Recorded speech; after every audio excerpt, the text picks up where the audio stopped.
कारण जी पण कृती आपण इथे करत आहोत किंवा जे श्रवण करत आहोत इन शॉर्ट, परंतु या सगळ्या गोष्टी आपल्या जीवनात त्याच वेळेस कार्यरत होतील ज्या वेळेस आपण याच्यावर कार्य करू, काम करू. राईट. हा. फक्त ऐकलं आणि कृती नाही केली. आणि बऱ्याच वेळा बऱ्याच व्यक्तींचा फक्त ह्याच गोष्टीसाठी बराच वेळ खर्च होतो, फक्त अंडरस्टँडिंग करण्यासाठी, की ह्या विशिष्ट श्लोकाचा अर्थ काय आहे, किंवा हे जे पंक्ती किंवा उक्ती, हे जे काही सांगितलेलं आहे याचा अर्थ काय आहे. अर्थ जरी लागला परंतु ते जीवनात जर नाही उतरलं तर त्याचा उपयोग शून्य आहे. राईट. आज आपण अजून काही महत्वाच्या गोष्टी शिकणार आहोत. आणि सर्वात म्हणजे जे इम्पॉर्टंट पार्ट आहे की आपण प्रॅक्टिस करणार आहोत. Practice and practice, perfect practice makes man perfect. जर एखाद्या कुठल्याही कलागुणांमध्ये जर तुम्हाला परफेक्ट व्हायचं असेल तर काय करावं लागेल? दररोज त्याचा सराव करावा लागेल, प्रॅक्टिस करावं लागेल, दररोज वाचन करावं लागेल, दररोज व्यायाम करावा लागेल. ह्या ज्या काही स्टँडर्ड्स आहेत, मे बी याला प्लॅटिनम स्टँडर्ड म्हणा, गोल्ड बॅच स्टँडर्ड म्हणा, की हे स्टँडर्ड आपल्या जीवनामध्ये उतरवणं फार गरजेचं आहे. राईट. आणि जीवनाचे जे चार प्रमुख भाग आहेत, कुठले? हेल्थ, रिलेशन, करिअर आणि मनी. याला मराठीत सुद्धा, ज्याला इंग्लिश नाही समजत त्याच्यासाठी सुद्धा हे आजकाल खूप सोपं झालंय. रिलेशन सगळ्यांना माहिती आहे, हेल्थ सगळ्यांना माहिती आहे, करिअर सगळ्यांना माहिती आहे, मनी सर्वांना माहिती आहे. कळालं? हेल्थ, रिलेशन, करिअर आणि मनी याच्यावरून एखाद्या व्यक्तीचं स्टँडर्ड, जीवनाचं स्टँडर्ड, जीवनाची गुणवत्ता ठरत असते. कळालं? आणि अगदी बरोबर आहे. एखादा व्यक्ती जर कुणाला सजेशन देत असेल की तुम्ही शारीरिकदृष्ट्या फिजिकल फिटनेस असायला हवं, परंतु तो स्वतः जर फिट नसेल, त्याची जर स्वतःची क्षमता किंवा कपॅसिटी नसेल एक 12 सूर्यनमस्कार करायचे, तर तो कसं काय सांगेल? ही त्या व्यक्तीची फ्रिक्वेन्सी आहे. आणि आपली स्वतःची फ्रिक्वेन्सी कशी ओळखायची? एखादा व्यक्ती अ, त्याच्या जीवनामध्ये यशस्वी आहे किंवा नाही हे ओळखण्याचं तंत्र काय आहे? साधन काय आहे? युक्ती काय आहे? अगदी साधी, सरळ, सोपी. आणि हे तुम्ही तुमच्या जीवनात सुद्धा आजपासून जर तुम्हाला कोणाचं परीक्षण आणि पडताळा करायचा असेल तर अगदी सहज पद्धतीने तुम्ही ओळखू शकता की ह्या व्यक्तीचं स्टँडर्ड ऑफ लिव्हिंग कसं आहे, किंवा याच्या जीवनामध्ये आता हा व्यक्ती काय अडीअडचणी, संकटांना सामोरं जात आहे. अडीअडचणी, समस्या येणं प्रॉब्लेम नाहीये, ही समस्या नाहीये. परंतु पुन्हा पुन्हा त्याच गोष्टी ऑकरन्स होत राहणं, पुन्हा पुन्हा जीवनामध्ये तेच येत राहणं, हे मात्र प्रॉब्लेम आहे. आणि या जीवनामध्ये दुःख, आजारपण, संकट येण्याचं एकच कारण आहे: कार्मिक लेयर क्लिन्झिंग करणं. कार्मिक लेयर म्हणजे जुना व्यवहार, जे काही देणं घेणं बाकी होतं, डिटॉक्सिफिकेशन, शरीरातील टॉक्सिन किंवा जे संचित कर्म आहे हे रिलीज करण्यासाठी ह्या गोष्टी आपल्या जीवनात येतात. म्हणून हा दोहा फार सुप्रसिद्ध आहे. सुख में सुमिरन ना किया, दुख में किया याद, कहे कबीर तास की कोण सुने फरियाद. सुखाच्या क्षणी व्यक्ती विसरतात आपलं स्टँडर्ड, आपली लाईफस्टाईल, म्हणजे gold lifestyle, gold standard lifestyle. याचा अर्थ काय होतो? जर दोन प्रकारचे व्यक्ती ह्या जगामध्ये अस्तित्वात आहेत, सर्वत्र दोन प्रकारचे: एक सुखाकडे पळणारे आणि एक दुःखापासून दूर पळणारे. 97%, 97% लोक या जगामध्ये दुःखापासून दूर पळणारे आहेत, सुखाकडे पळणारे नाहीत. जोपर्यंत दुःख, यातना होत नाही तोपर्यंत त्यांना ते रिअलाइज होत नाही. भगवान बुद्धांच्या जीवनामध्ये ज्यावेळेस ते सिद्धार्थ होते, गौतम, सिद्धार्थ त्यावेळेस त्यांच्या जीवनामध्ये त्यांच्या सभोवताली अ, ऐश्वर्य होतं, लॅविश लाईफस्टाईल होते, सगळं काही चांगल्या गोष्टी त्यांना दाखवल्या गेल्या होत्या. सगळ्या एकही झाडाचा ज्याला म्हणतात ना सुकलेलं पान, वाळलेलं पान ते सुद्धा त्यांच्या समोर खाली पडत नव्हतं. त्यांना सर्वत्र असंच दाखवलं गेलं होतं की हे विश्व खूप सुंदर आहे. म्हणजे अ, इथे फक्त आनंदच आहे, इथे दुःख नाही, हे दाखवलं गेलं होतं त्यांना. आणि हे पर्पजफुली केलं होतं कारण वैराग्य जागृत होण्याची म्हणजे त्यांच्या कुंडलीमध्ये किंवा कुणी भविष्यवाणी केली होती. हा व्यक्ती, हे जे बालक आहे, हा एक तर चक्रवर्ती सम्राट होईल किंवा ह्या जगाला मुक्ती देणारा म्हणजे निर्वाण किंवा संन्यास लोकांना मुक्तीपथावर नेणारा सर्वात मोठा संन्यासी होईल, साधू संत ऋषी मुनी होईल. दोन पैकी एक गोष्ट मात्र निश्चित आहे, झाला तर चक्रवर्ती सम्राट, नाही तर भिक्षू किंवा संन्यासी, काहीच नाही.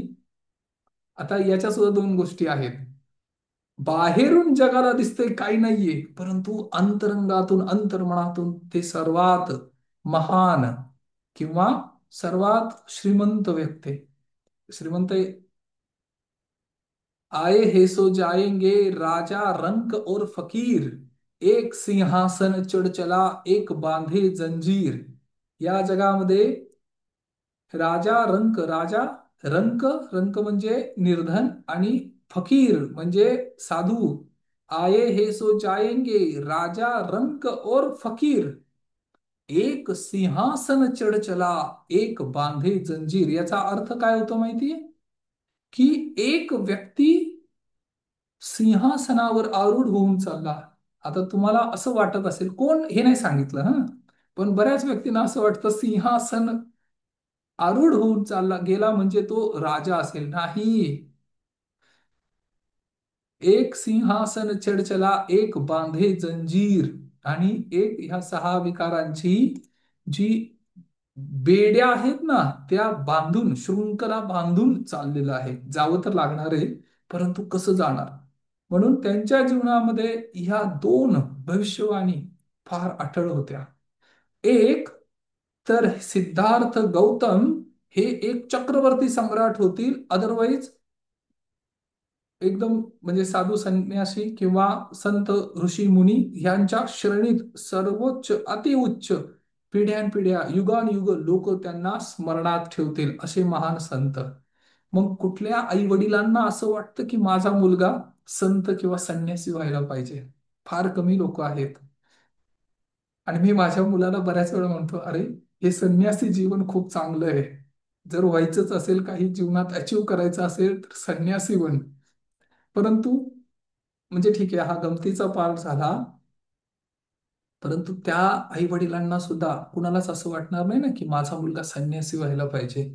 आणि त्या राजांनी याच्यासाठी पूर्ण दक्षता घेतली.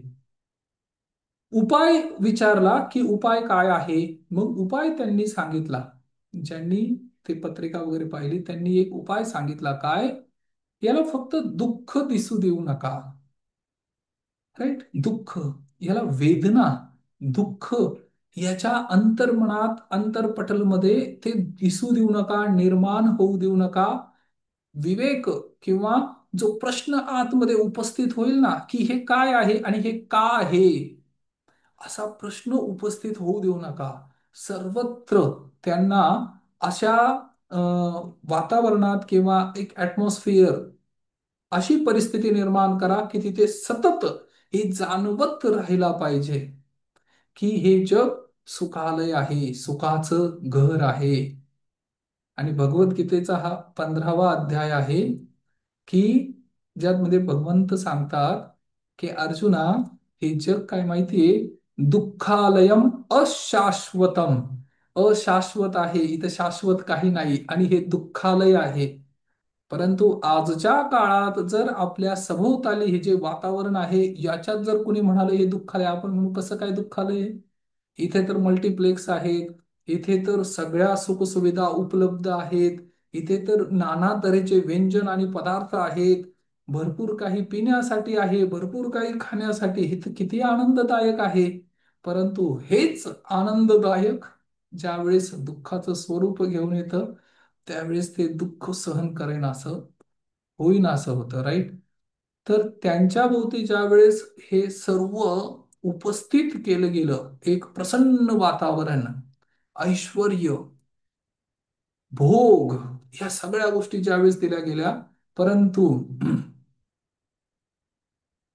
कितीही प्रकारचं भोग जरी असले तरी सुद्धा तो आपला स्वभाव नाही, मनुष्याचा स्वभाव नाही. याला मर्यादा आहे, राईट? विषय तो गोडू परमार्थ तो कडू, तया अवघडू संसारू. विषय कितीही गोड असला तरी त्याला मर्यादा आहे. एखाद्या व्यक्तीला गुलाबजाम खूप आवडतात, राईट? खूप म्हणजे अतिशय. गुलाबजाम असेल किंवा अजून कुठली डिश असेल, परंतु तो खाऊन खाऊन खाणार किती? एक, चार, पाच, 15, 20, 25. एका व्यक्तीने 51 खाल्ले. परंतु ज्या वेळेस त्याला 52वा ऑफर केला परत, तो म्हणला आता नाही. आता आता मला बिलकुल शक्य नाही आणि आता मी खाऊ शकत नाही. मर्यादा आहे. विषयांना मर्यादा आहे. आणि एखाद्या व्यक्तीला या सराउंडिंग मध्ये कितीही ठेवलं तरी सुद्धा त्याचं स्वतःचं जी ओरिजिनल स्टेट आहे, काय स्टेट आहे आपली, जे आपण आपले पाच शरीर जे आपण डिस्कस केलं होतं. पाच शरीर आहेत आपले: अन्नमय कोश, त्यानंतर प्राणमय कोश, मनोमय कोश, विज्ञानमय कोश आणि आनंदमय कोश. ब्लिस, हॅपीनेस हा आपला स्वभाव आहे, मूळ स्वभाव आहे. वस्तू, व्यक्ती आणि परिस्थिती यांच्यामुळे जर तुम्हाला आनंद प्राप्त होत असेल तर सावधान. हा आनंद क्षणिक आहे.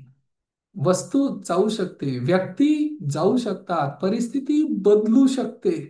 हे स्थायी नाही, हे अशाश्वत आहे, right? Based on your frequency.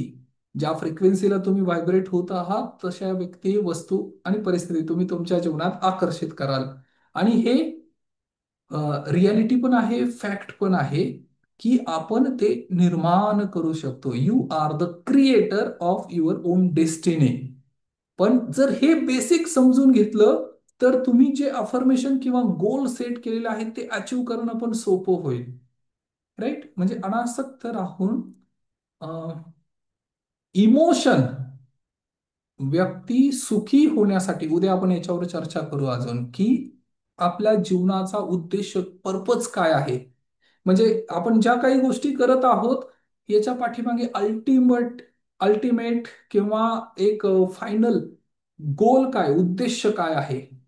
बिना उद्देशाचं कुणी इथं काही करत नाही. गाडी घेणं हा उद्देश नाहीये, त्याच्या पाठीमागं बियॉन्ड गोल अजून एक गोल आहे, राईट? आणि हे सर्व ज्या वेळेस, म्हणजे उपभोग किंवा ह्या सगळ्या गोष्टी पंच इंद्रियांना, ज्ञानेंद्रियांना आणि त्यांचा जो प्रमुख विषय आहे त्याला तृप्त करण्यासाठी जरी ह्या सगळ्या गोष्टी अवेलेबल असल्या, उपलब्ध असल्या, तरी सुद्धा तो व्यक्ती, म्हणजे कामाची जर तृप्ती झाली, म्हणजे एखादी इच्छा जी असेल ती जर पूर्ण झाली तर दोन गोष्टी होतात. संतुष्टी नाही मिळत, हा सॅटिस्फॅक्शन नाही मिळत. काय होतं? एक तर बोर्डम होतं, म्हणजे मन उबतं, किंवा पूर्ण नाही झालं तर क्रोध येतो. दोनच गोष्टी घडतात. ट्राय करून पहा. जी इच्छा तुम्हाला आहे ती पूर्ण झाली, सॅटिस्फाईड व्हायला पाहिजे परंतु नाही होत, एकतर मग ती गोष्ट नकोशी वाटते.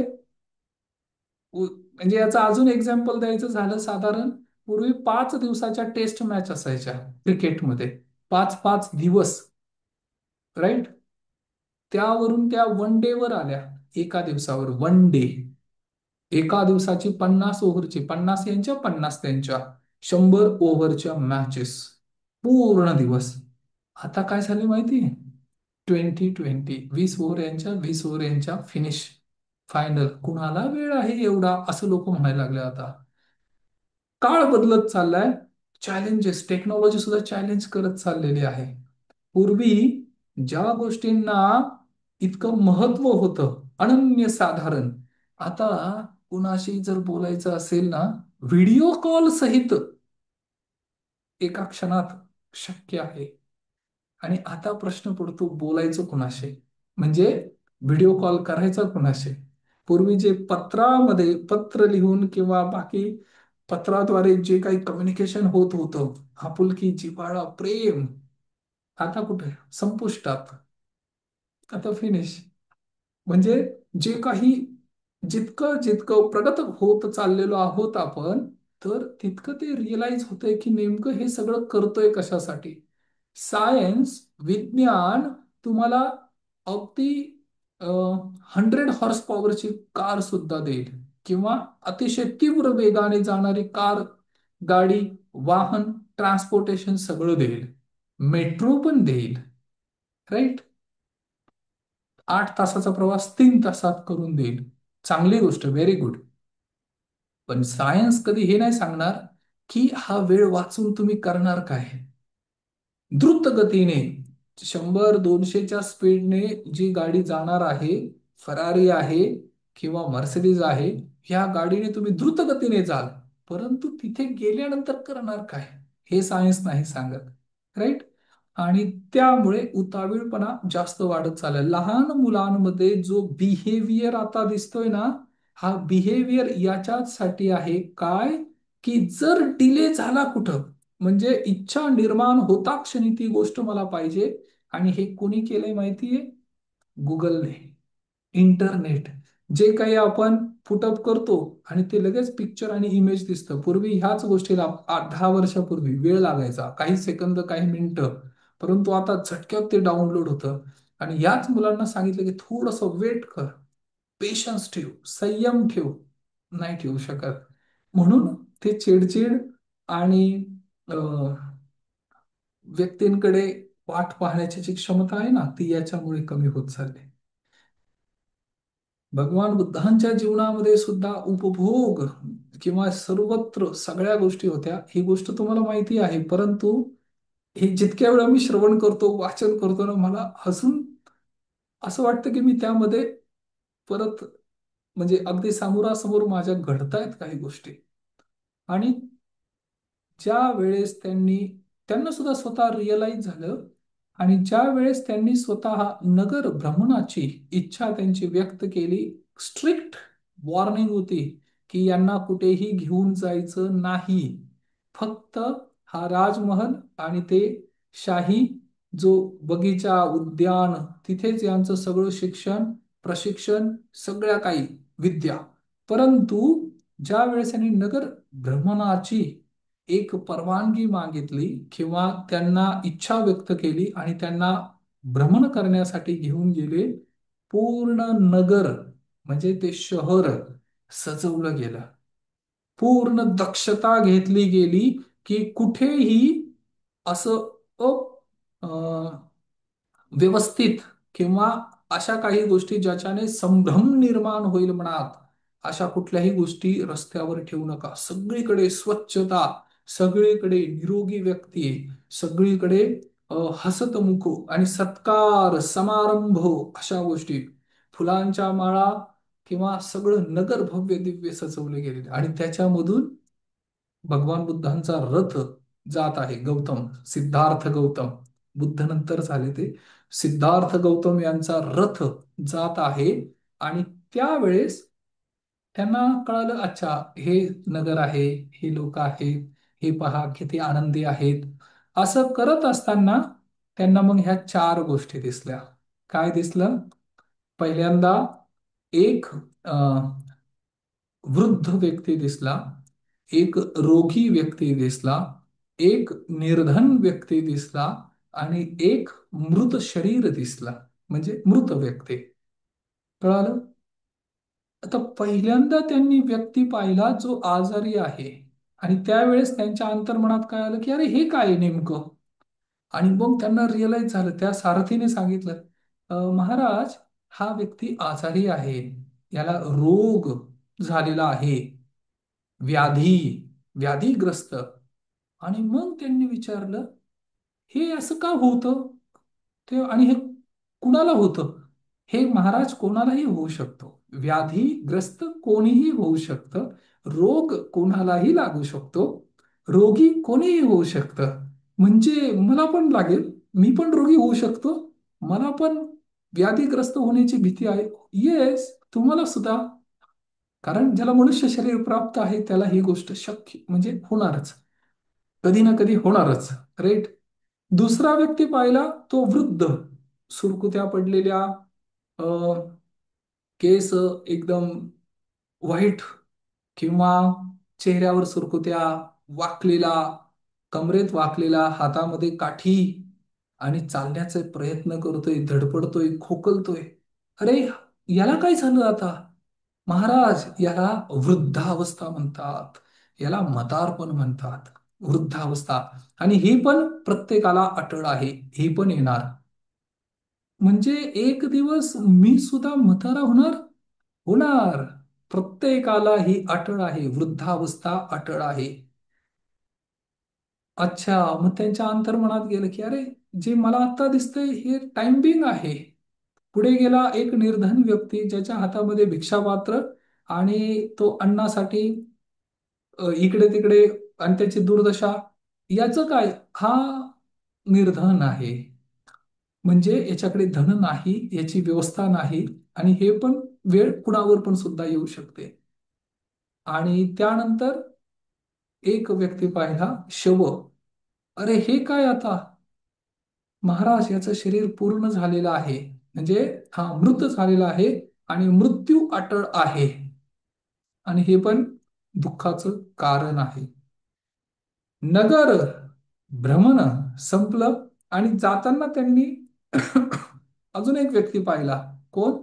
एक संन्यासी, जो ध्यान तपस्या आता हे कोण आहेत? हे अंतर्मुख होत आहेत, ईश्वराचा शोध घेत आहेत. आणि याच्याने काय होतं? याच्याने सेल्फ रिअलायझेशन, आत्मसाक्षात्कार, खऱ्या आनंदाची अनुभूती होईल.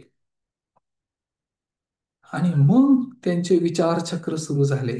घरात, राजमहालात गेल्यानंतर ते अन्न पाणी गोड लागेन असं झालं. पंचपक्वान, ते सगळे दास दासी आजूबाजूला, परंतु आता त्याच्यात रस उरला नाही. कळालं? एका छोट्याशा, म्हणजे टर्निंग पॉइंट ज्याला म्हणतात ना, तसा टर्निंग पॉइंट त्यांच्या जीवनात आला. आणि तिथून त्यांची बुद्ध होण्याची यात्रा सुरू झाली. आता या ज्या काही उदाहरण आहेत, त्याच्या पुढची पण खूप छान आहे गोष्ट आहे, किंवा एक कथा आहे, की त्यांना ते रिअलायझेशन कसं झालं. ज्या क्षणी, ज्या दिवशी त्यांच्या मुलाचा जन्म झाला, त्याच दिवशी, त्याच क्षणी त्यांनी निर्णय घेतला की आता मला याच्यातून बाहेर पडायचे. का बाहेर पडायचे? त्याच्या आधी राजमहालात आल्यानंतर जे सर्वत्र पाहिलं, ब्रह्ममुहूर्ताला जाग आली. जाग आल्यानंतर त्यांनी पाहिलं की काल जो समारंभ होता, काल जे नृत्य करत होते, ते आता असे पडलेले आहेत. म्हणजे झोपेत जर तुम्ही व्यक्ती पाहिला ना, झोपेत, तो ॲज गुड ॲज मृतच व्यक्ती आहे. म्हणजे नींद, नींद एक छोटी मृत्यु है, और मृत्यु एक बड़ी नींद है. नींद एक छोटी मौत है. दररोज रात्री व्यक्ती थोडक्यात मृत्यू, मौत, किंवा मृत्यूचाच अनुभव घेतो थोडक्यात. आणि मौत एक लंबी नींद आहे, ज्याला म्हणतो ना, आता ही खूप मोठ्या निद्राधीन झालेला आहे. तर त्यांनी ती अवस्था पाहिली. झोपेत भान राहत नाही. कदाचित, म्हणजे जर एखाद्या झोपलेल्या व्यक्तीला तुम्ही पाहिलं, ज्याला परसेप्शन कसे असतात पहा, ज्याला व्यक्ती सुंदर म्हणतो ना, सुंदर, ही सुंदरता कधी माहितीये? आंघोळ केल्यानंतर, किंवा फ्रेश झाल्यानंतर, किंवा स्वतःला सावरल्यानंतर. पण ज्या व्यक्तीने 3-4 दिवस आंघोळ केली नाही ना, त्याची अवस्था पहा. आणि मग त्याच्यात दिसेल की सुंदरता आहे किंवा नाही. बरोबर. याच्यासाठी पण एक गोष्ट आहे फार मोठी, म्हणजे नंतर सांगेल मी ती. परंतु खरी सुंदरता ती नाहीये. हे टायमिंग आहे, दररोज मेंटेन करावं लागेल. दररोज याला व्यवस्थित ठेवावं लागेल, तर ते टायमिंग किंवा व्यवस्थित राहील. किती वेळासाठी? 4 तास, 5 तास, 6 तास, 8 तास. राईट. त्यानंतर पुन्हा फ्रेश व्हावं लागेल. आणि त्यांनी ते पाहिलं आणि मग त्यांना ते रिअलायझेशन व्हायला लागलं की हे सगळं जरा क्षणिक दिसतंय. हे हे खरं नाहीये. जे लोक म्हणतात खरं आहे, हे खरं नाहीये. आणि त्यानंतर मग त्यांनी ते तपस्या केली.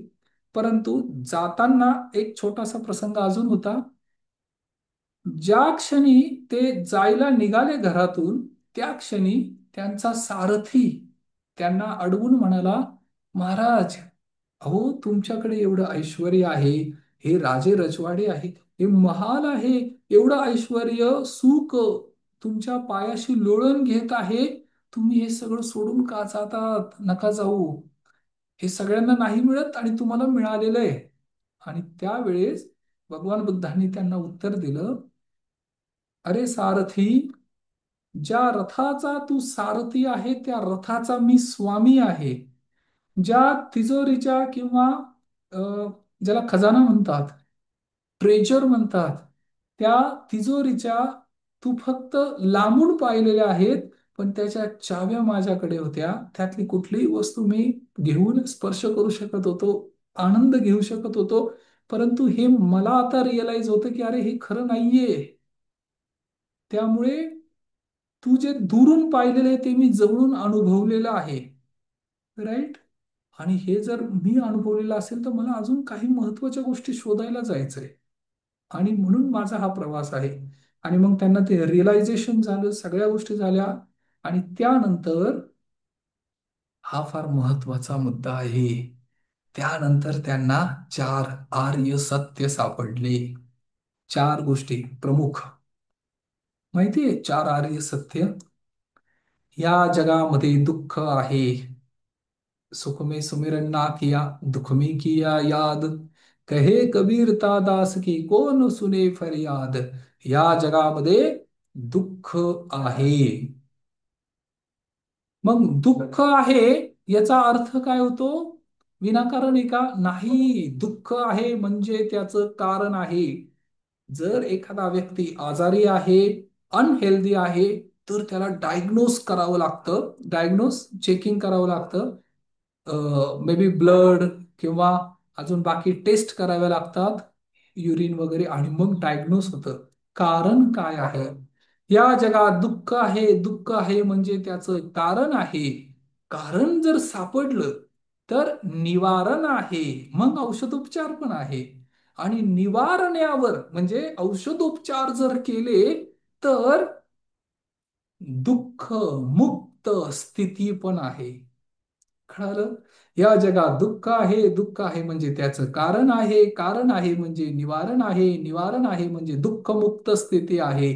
आणि ही दुःखमुक्त स्थिती प्राप्त कशी करायची, मग याची प्रोसेस आहे. राईट. आणि ही प्रोसेस कुठे ना कुठे पुन्हा व्यक्तीला स्वतःबरोबर कनेक्ट करते. वस्तू, व्यक्ती आणि परिस्थिती हे जर तुमच्या आनंदाचं कारण असेल तर सावधान, हे तीव्र गतीने दुःखाकडे पण नेईल. राईट.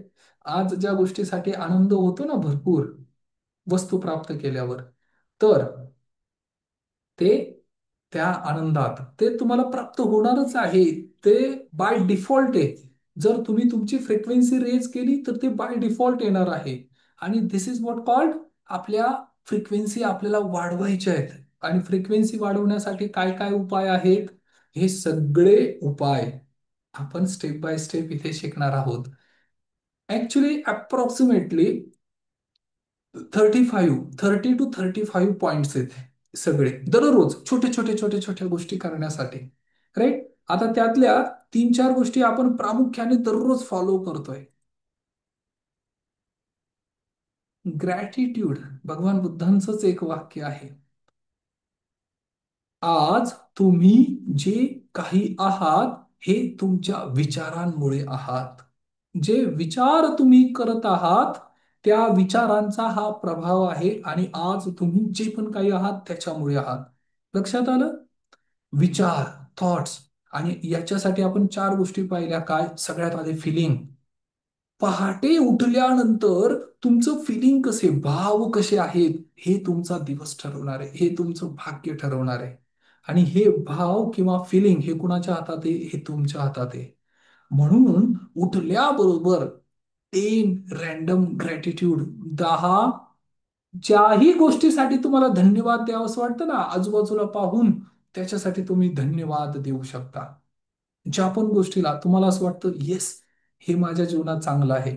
मग अशा 10 गोष्टी तुमच्या बरोबर आत्ता सुद्धा आहेत, ज्यासाठी तुम्ही हे 10 म्हणजे एक जनरल, तुम्ही 15, 20, 25, 50 सुद्धा म्हणू शकता, जर तुम्हाला आठवत असतील.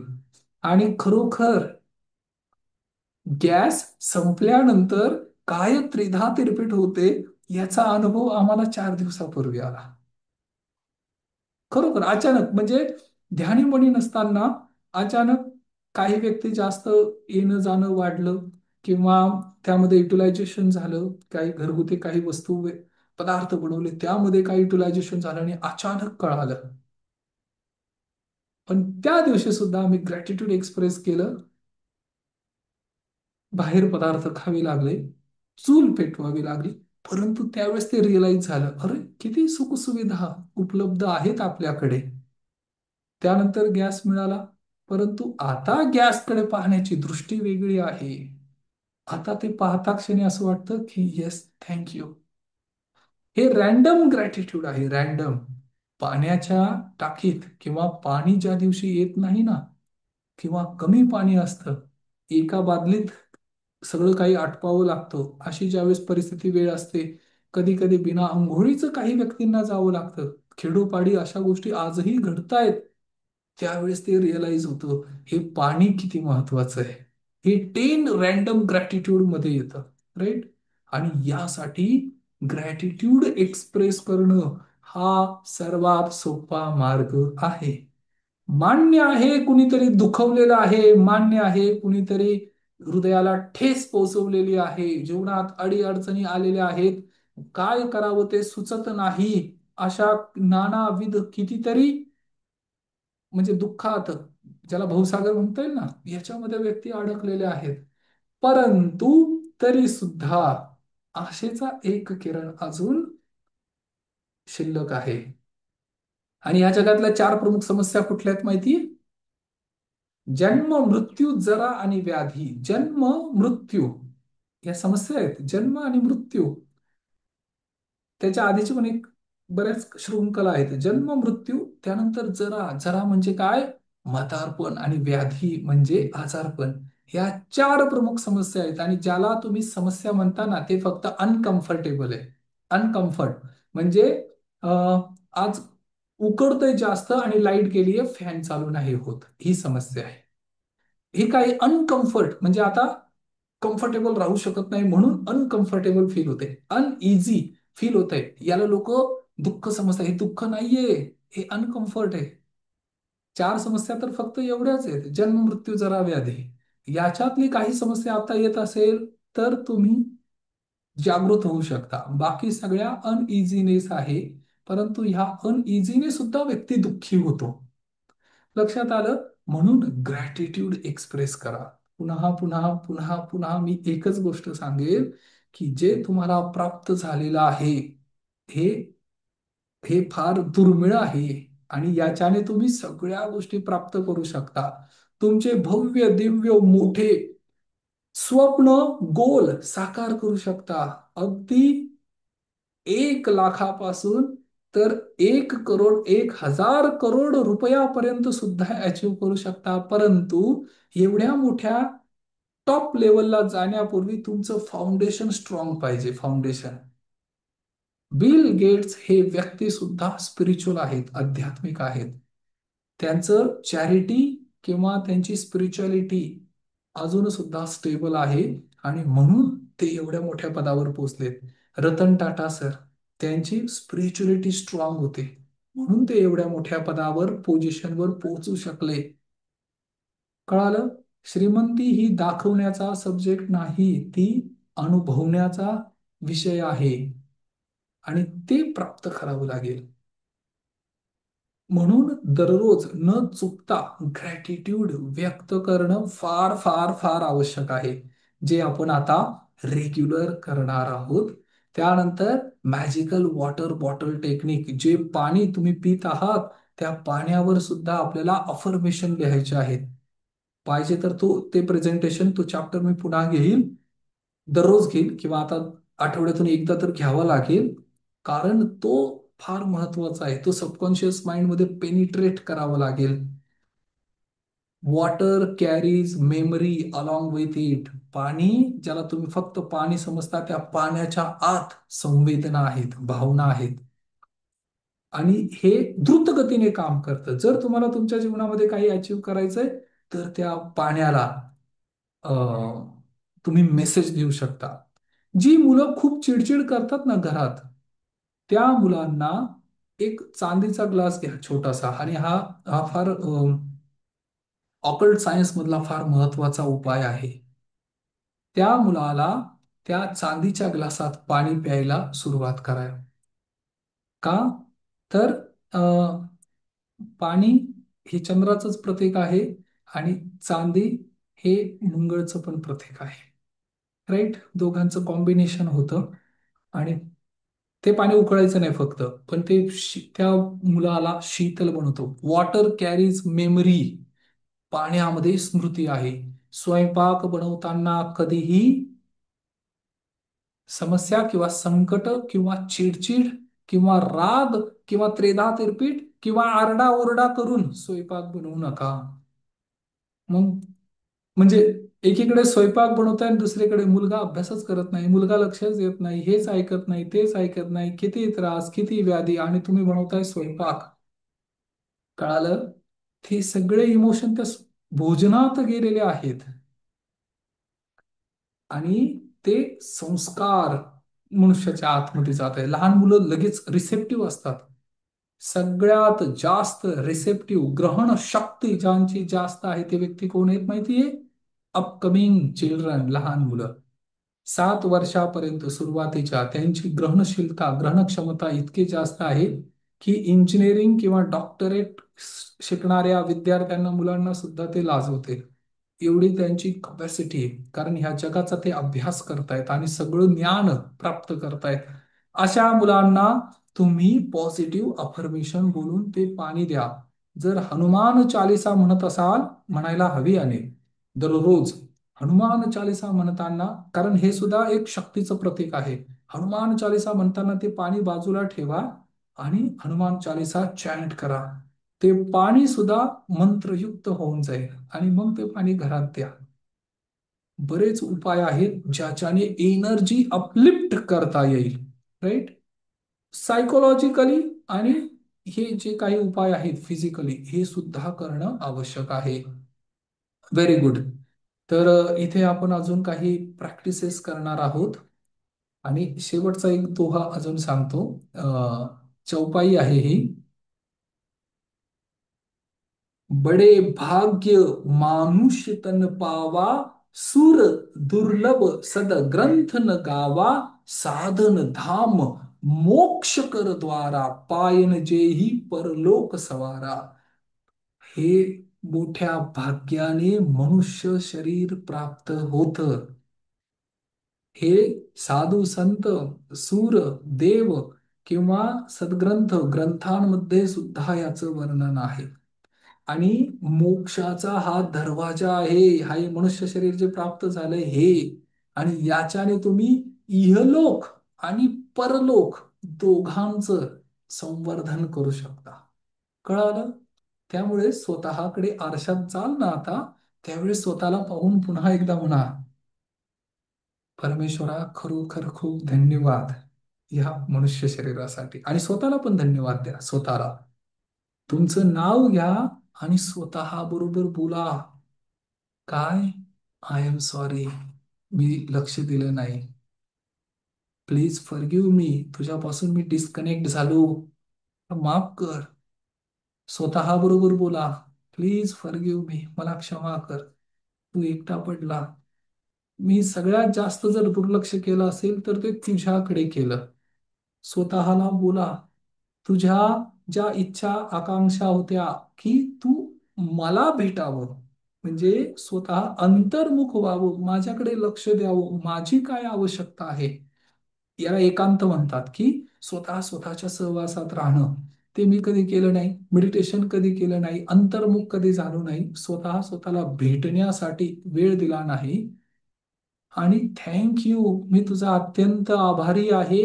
या ब्रह्मांडात, युनिवर्स मध्ये आज मी ज्या कुटुंबासोबत राहत आहे, मित्रमंडळी, आप्तस्वकीय किंवा जे पण मी काही प्राप्त केलेलं आहे, हे प्राप्त करण्यामध्ये तू मला खूप मदत केलीस. तू म्हणजे कोण? आता हे मनुष्य शरीर. विचार करा, अन्नमय कोश जो आहे ना, त्याच्याविषयी मी बोलतोय. हे जर नसतं शरीर, तर तुम्ही तुमचे भाव कस काय व्यक्त केले असते? तुमच्या इच्छा कशा पूर्ण केल्या असत्या? आणि जे व्यक्ती सुसाईड अटेम्प्ट करतात ना, म्हणजे स्वतःला संपवण्याचा प्रयत्न करतात, ते फक्त अन्नमय कोश संपवतात, शरीर संपवतात, ते नाही जात. ते आहेत, परंतु भाव आता व्यक्त नाही करू शकत. शरीर असताना जेवढे वेदना होते ना, ते 10 पटीने वाढले आता. 10 टाइम्स जास्त झाल्या. किती त्रास होत असेल. म्हणून या शरीराचं किंवा जे आता प्राप्त झालेले यासाठी काय म्हणायचं, की खरोखर मी अत्यंत आभारी आहे की तू मला प्राप्त झाला. आणि कोणी तुझ्यावर प्रेम करो किंवा न करो, परंतु मी मात्र तुझ्यावर प्रेम करत राहीन. I love you. Even though, किंवा it will not make any difference, आता काही फरक नाही पडत. Who loves you or not, कुणी तुझ्यावर प्रेम करो किंवा न करो, but I love you here in after. परंतु आजपासून मी तुझ्यावर सतत प्रेम करत राहीन. मी तुझ्या बरोबर राहीन कायम. I love you. माझं तुझ्यावर खूप प्रेम आहे. हे जसं तुम्ही संवाद साधाल ना, तर तसं गिल्ट, अपराधीपणाची भावना किंवा जे पण काही आतापर्यंत झालेलं आहे, हे सगळं या म्हणजे पाठीमागचे ट्रोमा जे आहेत किंवा काही घटना ज्या आहेत त्याच्यातून बाहेर पडण्यासाठी याचा उपयोग होईल. लक्षात आलं? Very good. तर हे ग्रॅटिट्यूड एक्सप्रेस करा. आणि आता हा सेशन झाल्यानंतर इमिजिएटली म्युझिकल एक्सरसाइज करा, सेलिब्रेट करा. एक म्युझिक लावा, डान्स करा. घरातल्यांनी पण म्हणायला पाहिजे, अरे असं नेमकं काय करायला लागलाय किंवा ही काय करायला लागली असे. त्यावेळेस त्यांना म्हणा, सेलिब्रेट करा. ज्या पण तुम्हाला स्टेप्स येत असतील, छोट्या मोठ्या, जे पण तुम्हाला भजन लावायचं तर भजन लावा आणि त्या भजनावर नाचू. कीर्तनाचे रंगी, कीर्तन लावून सुद्धा तुम्ही नाचू शकता. हा, आनंद व्यक्त करण्यासाठी काही हे नाहीये, मर्यादा नाहीये, परंतु तुम्हाला डान्स करावा लागेल, म्युझिकल एक्सरसाइज करावी लागेल. राईट? आणि असे कितीतरी व्यक्ती आहेत. काल जो आपण एक चॅप्टर शिकलो ना, याच्यासाठी एक गाणं, म्हणजे काल ते अचानकच माझ्या लक्षात आलं प्ले करताना. आणि मग मला रिअलाइज झालं की याच्यात हे प्रश्न विचारलेले आहेत आणि ह्या प्रश्नांची ही सकारात्मक उत्तरं आहेत. आणि ह्या उत्तरांमध्ये बरंच काही दडलेलं आहे. आणि हे पाहता क्षणी मग मला ते रिअलाइज झालं की अरे, हे तर आपण काल शिकलेलो आहोत. राईट? तर मी ते तुम्हाला जस्ट शेअर करतो. आणि म्हणजे मी खाली ती लिंक सुद्धा टाकेल, जे नंतर रेकॉर्डेड ऐकतील त्यांच्यासाठी, की हे गाणं कुठलं आहे आणि याचा रिलेव्हंट काय आहे. ओके, खूप खूप धन्यवाद.